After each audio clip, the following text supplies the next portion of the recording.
இது கார்த்திகை மாசம் தீபங்கள் பேசும். இது கார்த்திகை மாசம் மணிகள் போலவே அசைந்து ஆடுதே தீபமே.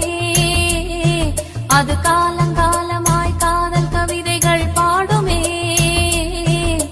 முத்து முத்து விளக்கு முத்தத்தில் இருக்கு. முத்து பொண்ணு சிரிச்சா வெக்கத்துல பக்கத்துல நெருப்பா அத்தமாக இருக்கா. முத்தம் ஒண்ணு கொடுத்தா குத்தமில்ல.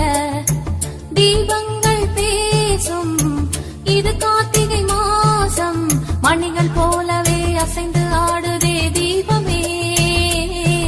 அது காலங்காலமாய் காதல் கவிதைகள் பாடுமே. முத்து முத்து விளக்கு முத்தத்துல இருக்கு. முத்து பொண்ணு சிரிச்சா வெக்கத்துல பக்கத்துல நெருப்பா அத்தமாக இருக்கா. முத்தம் ஒண்ணு கொடுத்தா